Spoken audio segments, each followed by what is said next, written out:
Right after I bought a house with a garden, my husband Justin and his mom, Linda, both grinning, told me my in-laws would be moving in with us. They said if I didn't like it, Justin would divorce me. If Linda came, her mean daughter would surely follow. They knew I hated this, but did it anyway. The daily harassment would continue even in the new house. I shuddered at the thought and said, "No, I don't want to live with you." Linda looked at me, raising her eyebrows. She pulled out divorce papers, already signed by Justin. She only cared about getting the house. Their plan had worked, which was terrifying. I struggled to hold back my laughter. Seeing me tremble with my head down, Linda looked victorious. I quietly signed the divorce papers, packed my things, and left the house I dreaded. On moving day, my ex-mother-in-law bombarded me with calls. "Have you realized yet?" she demanded, asking to meet and talk. That was exactly what I wanted. I would meet her and end this myself. I prepared for the final confrontation and headed to face them. My name is Julie. I work at an advertising agency. My husband Larry was introduced to me by Eric, a manager at a newspaper company. I couldn't refuse Eric's offer because I was in a weak position. I was 31 at the time, and after 5 months of dating, I married Larry due to his persistence. I ended up regretting this decision at such an important moment. I think my ex-mother-in-law, Olivia, planned to deceive me from the start. She seemed gentle and kind, but her attitude changed as soon as I married Larry. She dropped the mask of a reasonable older woman and showed her true colors as a cruel mother-in-law. "Hey Julie, what are you doing? I told you to weed the garden after cleaning the dishes." Not a day passed without her shrill voice echoing through the house. I felt exhausted every day. I could barely manage a sigh in response. After the wedding, I agreed to live with my in-laws because Larry insisted. His father had passed away, and Olivia, his mom, had been dealing with a leg injury for years. Larry begged me, saying he couldn't leave his aging mother alone in the old house. But when I got there, I saw Olivia walking around just fine. She said that teaching a daughter-in-law was a mother-in-law's duty and treated me harshly every day. Larry was no help either. Whenever I suggested living separately, he made excuses and avoided the issue. He always did whatever she wanted and never stood up for me when she scolded me. "Yeah, my mom has quite a temper, huh?" he would say. "Stop grinning and help me. This is really hard for me." After getting married, I began to feel intense anxiety and depression. I found myself crying unexpectedly or feeling sick for no reason. After seeing a doctor, I was diagnosed with an adjustment disorder. The thought that every day spent at my in-laws was affecting me badly was truly unpleasant. Despite my feelings, Olivia continued to make unreasonable demands. "Don't be lazy just because it's your day off. Have you finished cleaning the room? You haven't gone shopping yet, have you? Make sure to check the discount stores before you go. Please, Olivia, don't shout at me. I have a headache. I'll do the cleaning and shopping later," I pleaded. "Don't give me that. When you're told to do something, you do it immediately. You're the daughter-in-law, aren't you?" "A daughter-in-law is not a maid," I wanted to retort. Her demands often involved the house itself, cleaning the gutters, replacing the wallpaper, fixing the splinters in the pillars. The in-laws' house was very old and falling apart. It creaked whenever the wind blew. Each time, she would urge Larry to get a new house. "This place is a rental, you know. We're renting it cheaply from an acquaintance. Just once, I want to live freely in our own home. Don't you think so, Larry?" "I do, but we can't afford it on my salary. A house of our own is just a dream," Larry replied. Olivia grew frustrated with her useless son and took out her frustration on me. "Cook, clean, weed the garden, take me to the hospital." She didn't care that I was exhausted from working full-time. It was no wonder I developed an adjustment disorder. I couldn't help but think that every day. 5 months after moving in with my in-laws, a woman who made my miserable life even worse arrived. Larry's sister Kelly came back after her divorce, bringing her child with her. She said her ex kicked her out, saying he didn't want to see her face anymore. Well, it's my fault really, she admitted. I left my kid alone and slept with my husband's boss. What kind of morals does this woman have? When Kelly saw my shocked face, she smiled a little. Kelly, who looked just like Olivia, acted just like her too. She refused to do any housework and made me clean her room as well. It's only fair, right? I'm raising a child. You wouldn't understand since you haven't given birth, but it's harder than it looks. So thanks in advance for your help, Julie. Kelly didn't work. She lazed around all day. Her care for her child was half-hearted at best. She would lie on the sofa doing nothing. On weekends, her behavior was especially bad. She'd leave her young daughter with me and go to the arcade. Kelly had some bad friends from her wild days and sometimes started drinking with them in the afternoon. I wished she would at least help with some of the housework, but Kelly did absolutely nothing. She was the type of woman who would do anything to get money for fun. One day, Kelly handed me a drawstring bag. When I looked inside, I saw my dad's cufflinks, a ring, and some vintage lighters. What do you expect me to do with these? I asked. Figure it out. Sell them and make sure you get a good price, okay? Kelly said casually. These were my late father's belongings, meant to be keepsakes, yet Kelly told me to sell them without a second thought. I felt a wave of sadness, especially since she would likely use the money for the arcade. Unable to bring myself to do it, I explained the situation and handed the bag over to Larry. I don't know what he did with his father's keepsakes, and frankly, I don't want to know. When Kelly first returned, many things happened. My belongings frequently went missing after she arrived. Around that time, I also discovered that Larry was probably having an affair. A friend who worked at a different advertising agency saw him in town on a weekend. Larry was walking arm in arm with a flashy young woman. I was furious when I heard the story. I'm working hard from morning till night, even on weekends, and you're out having fun with a young woman. Unbelievable. This is cheating, right? Who is she? Tell me the truth. It's not cheating. She's just a worker from a massage parlor, Larry replied. And how is that any better? You shouldn't be going to such places when you're married, I shouted. Kelly laughed hysterically at our argument. Olivia seemed annoyed but didn't strongly scold Larry.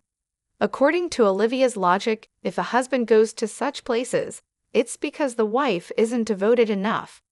Getting upset over something like that is embarrassing. The problem is you.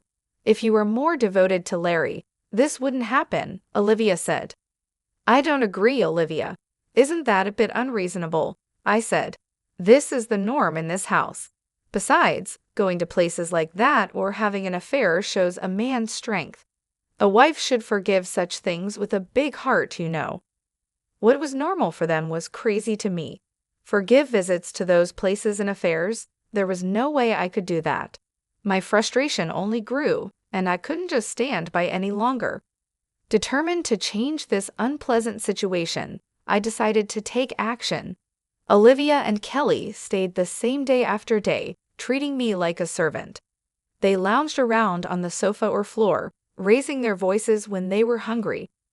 Hey, why isn't lunch ready yet? It's already noon. Stop dragging your feet, Julie.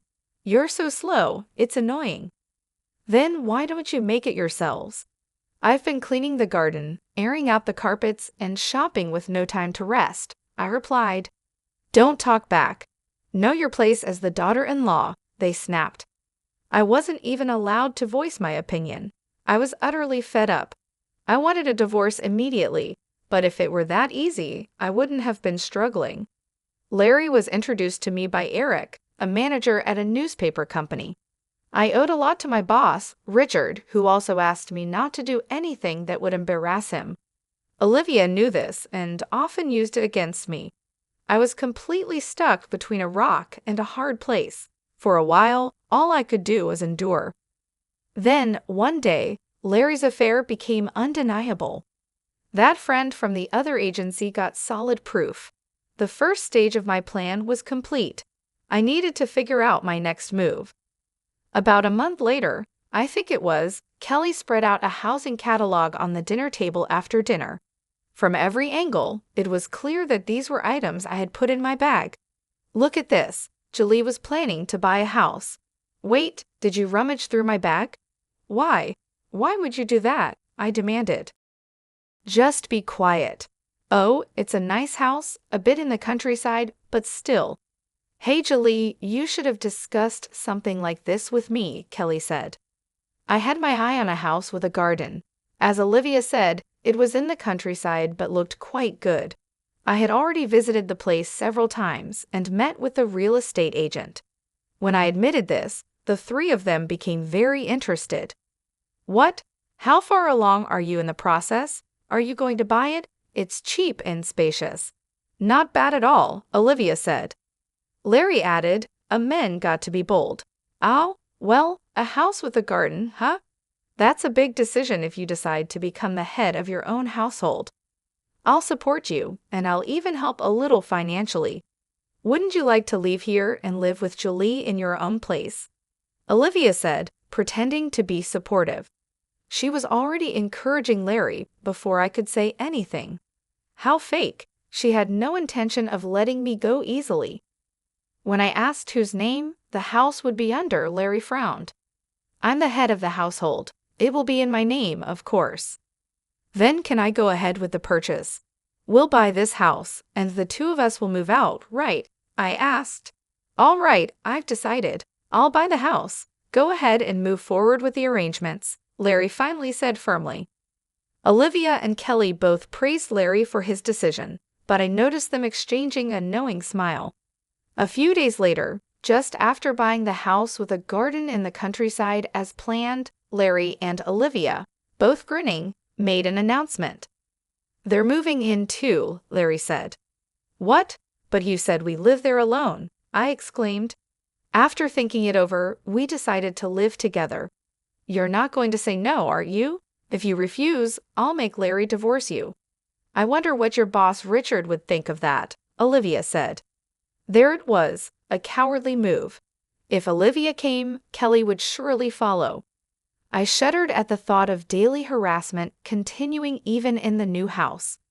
No way, I absolutely refuse. I have no intention of living there with you, I said firmly. You don't seem to understand your position, Olivia said, her eyebrows shooting up in anger, her face red, veins bulging at her temples. She pulled out divorce papers from somewhere, and Larry's part was already signed. Her face showed she didn't care about anything as long as she got the house. If you're really going to refuse, then sign here, she said. All right, I will. I'll sign. Let's get divorced. I've had enough, I replied. What? Hey, Julie, are you sure about this? Larry asked. Leave her. A useless woman like this is just going to make you angry. You're young. You'll find a new wife soon enough, Olivia said harshly. I quietly signed the divorce papers. Olivia looked triumphant, but she had no idea how I felt. My plan had worked perfectly, which was terrifying. I struggled to hold back my laughter. A few days after I moved into my new apartment, I started getting a lot of calls from Olivia. Checking my calendar, I realized today was their moving day. She must have figured it out.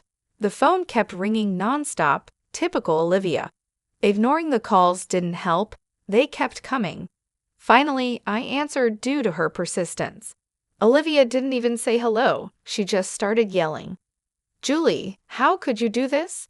What kind of house did you make us buy? Hello, Olivia. Calm down. What are you talking about? I don't understand, I replied. Don't play dumb. This house, you knew it was defective when you bought it, didn't you? Didn't you? She screamed. That's right, the house I chose had problems. The ground was unstable, causing the land to sink. Even a new house could have doors and windows that wouldn't close properly after a few years. There were old mining tunnels nearby that caused these issues. The locals knew about this and built their houses on stable land. Only clueless newcomers fell into this trap. I used this problem-ridden house to trick those three.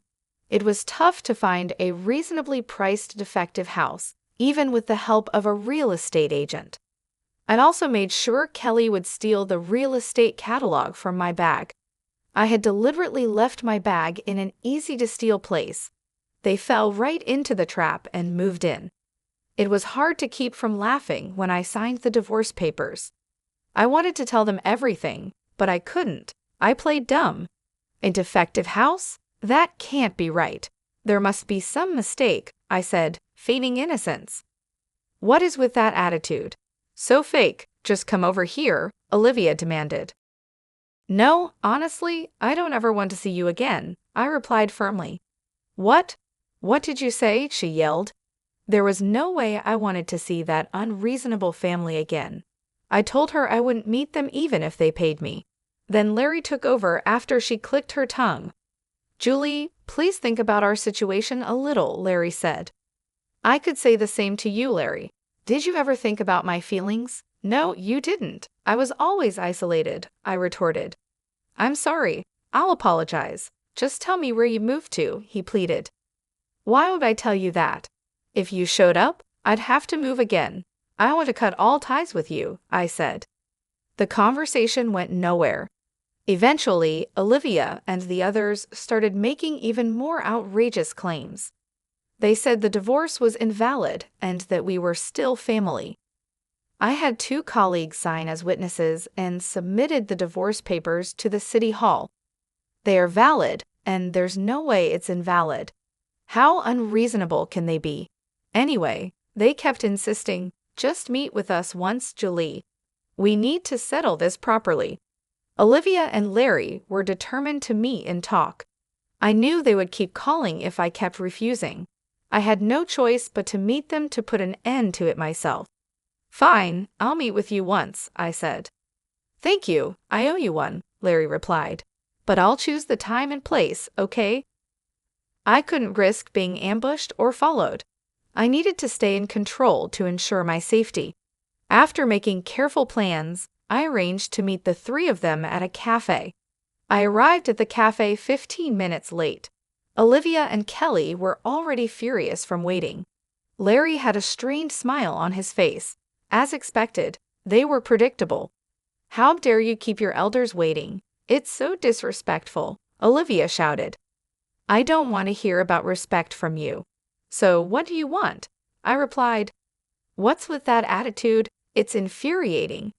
We're stuck with a defective house because of you. Take responsibility, Kelly chimed in. I told you, I don't know anything about that. You decided to move in on your own, didn't you? I responded. Olivia faltered, unable to deny that she and Kelly had willingly moved into the defective house.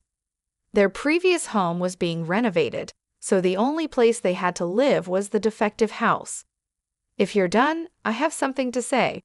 Olivia, I will be suing you for damages. Prepare yourself, I said. What? Damages? Suing? Why? What did I ever do to you? Tell me clearly, Olivia demanded. You mentally tormented me to the point of developing an adjustment disorder, I said, showing them a copy of my medical diagnosis. The 3 of them stared at it intently. Olivia's eyes widened. She probably never imagined I had been seeing a psychiatrist. You never thought about how much your words hurt others, did you? It was very painful for me. I felt nauseous and cried a lot. It was really tough, I continued. That's because you're weak. You were a lousy daughter-in-law and deserved it. Isn't that right? Olivia retorted. Calling me a lousy daughter-in-law repeatedly is slander. Slander is punishable by up to a year in prison or a fine of up to $5,000, I said firmly. What? That's ridiculous, Olivia exclaimed. What's ridiculous? I countered. Olivia didn't understand the seriousness of her actions. She had no idea how harmful her behavior was or how much her verbal abuse had hurt me. You also did other things that are punishable by law. You threatened me multiple times, saying you'd tell Richard about the divorce. That's extortion, I added. Wait, isn't that a bit exaggerated? Larry interjected. It's not exaggerated at all. By the way, extortion carries a penalty of up to 3 years in prison or a fine of up to $5,000, I replied. I won't back down on this, I said firmly. All right, wait a minute. Kelly stepped in, her eyes sharper than usual. She had the look of someone who wouldn't be intimidated by threats. What is this? Scaring my mom by taking advantage of her ignorance? Do you have any proof of these so-called slanders and threats? Yes, I do. I've been recording everything, I replied. What? Recording? Kelly's eyes widened. Yes, I've been recording with my phone's voice memo the entire time I lived at my ex-in-law's house. I have plenty of audio recordings, including data of Olivia's abusive language. Submitting this as evidence would confirm the charges of slander and threats. Did you really think I'd just take it? It's not just Olivia. Kelly, you're also guilty. You'll be held accountable too. What? Why me? What did I do? Kelly's voice rose in panic. Think about it. Haven't you committed any crimes, or are you saying you haven't caused me any trouble? Of course not. Don't be ridiculous. Kelly insisted she was innocent. I showed her the screen on my phone. Kelly's face turned pale. It showed her rummaging through my bag, nervously glancing around while searching the contents. What's that? How did you record this? Because my belongings frequently went missing after you arrived. Makeup, accessories, clothes, bags. I set up a hidden camera. This is awful. How could you do that? You're just a daughter-in-law. Unbelievable. Who's the one overstepping boundary here? Let me inform you about the penalty for theft: up to 12 years in prison or a fine of up to $5,000. I'll be contacting the police, I said firmly. Kelly's mouth opened and closed. She wanted to argue, but she couldn't. She looked completely helpless. I had kept track of all my missing items. Knowing the exact extent of the damages would make it easier for the police and lawyers to act. If I was going to do this, I would do it thoroughly. I was determined not to let these three off the hook. Finally, it was Larry's turn. He shrank back under my glare.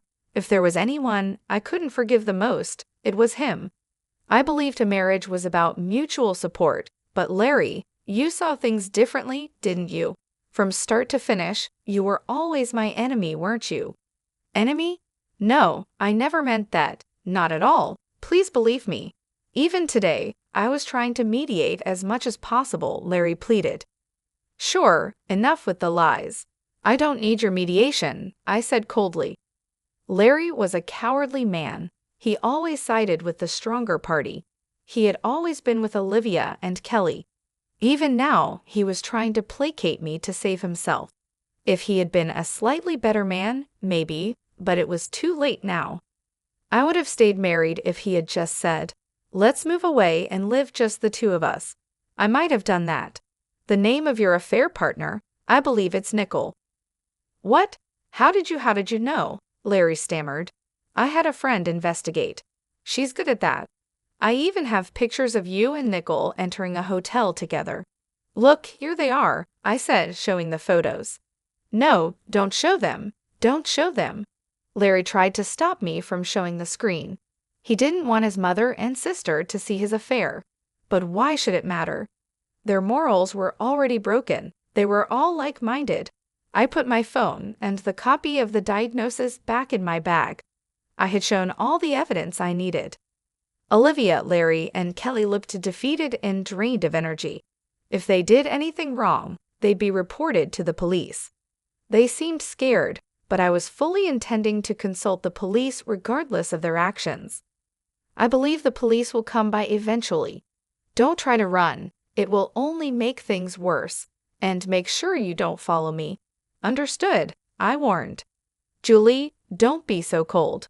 We were married until recently, remember? Larry pleaded. Yes, and honestly, I think marrying you was a huge mistake. I feel so relieved we're not a couple anymore. If you follow me, I'll press charges. So don't wait outside my office or contact me unless it's absolutely necessary, I said firmly. I made a few simple agreements with the three of them and left the cafe. Even after I left, they sat there looking dejected.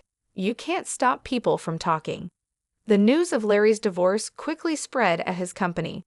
The reasons his infidelity and mistreatment of me spread along with it. As a result, Larry faced cold treatment at work. The person who introduced us was Eric from the affiliated newspaper company. Naturally, Larry lost his trust and was viewed harshly. Unable to endure the hostile environment, Larry eventually quit. He struggled to find new employment, and his relationships with his mother and sister became strained. About a year after our divorce, Larry reappeared in front of me. He called out to me as I was leaving work, and I turned to see a shabby-looking man standing there. "Larry, I barely recognized you," I said. "I know people say my face has changed lately," Larry said. He looked like he had been through a lot. Olivia and Kelly were convicted and fined, and I had claimed alimony from Larry. They must be struggling financially now. They still had to pay off the mortgage on the defective house, so things were tough. "How are Olivia and Kelly?" I asked. "They're alive, just barely hanging on. They're both working now because they have to, or we wouldn't survive. They always say they want to go back to the old life, relying on my and your income. They haven't changed a bit. They're like parasites," Larry said. Cutting ties with them was definitely the right decision. I thought he might argue, but he didn't. Larry sighed deeply and apologized to me. "I'm really sorry for everything. I deeply regret it. I was a fool. You were right. I should have always been on your side. I must have been out of my mind." "Your whole family has been out of their minds from the start," I replied coldly. "Please, let's live together again. I'll cut ties with them for real this time." "You're the only one for me," he pleaded. "Oh really? Too bad. I'm seeing someone else now." "Even if I wasn't, I'd never take you back," I said firmly. When I said that, Larry collapsed to his knees, but his pitiful act didn't work on me anymore. If I were less well-mannered, I would have spat on him right then. I left him there and went home. He never contacted me again. The real estate agent who helped me told me that Olivia, Larry, and Kelly's lives had fallen apart. They blamed each other for their poverty, which worsened their relationships. Neighbors heard shouting and glass breaking from their house almost every night. They berated and tormented each other but couldn't break free. It was nothing short of hell. They were quite isolated in the community, with no one wanting to interact with them. Eventually, they will likely sell their unsellable house for next to nothing and end up homeless with just their debts. I can clearly imagine the three of them huddled together, cursing each other under the cold sky. One day, I'd like to see their miserable state when they've hit rock bottom. Meanwhile, I'm living a happy life that feels almost unreal. It's all thanks to my new partner, the one I mentioned to Larry. He's a successful salesperson at a big trading company, a mature man with a gentle nature who respects others. He's also divorced, like me. We're planning a small wedding soon. My first marriage was a really bitter experience. Even now, I sometimes tear up when I remember the hardships. But even during those times, I feel warmth and comfort when I lean on him. This is where I belong. I took a long detour, but I finally arrived. That's how I feel. Because of the struggles I've been through, I can now be kinder to others. I want to use my experiences to live a positive and bright life. That's how I feel these days.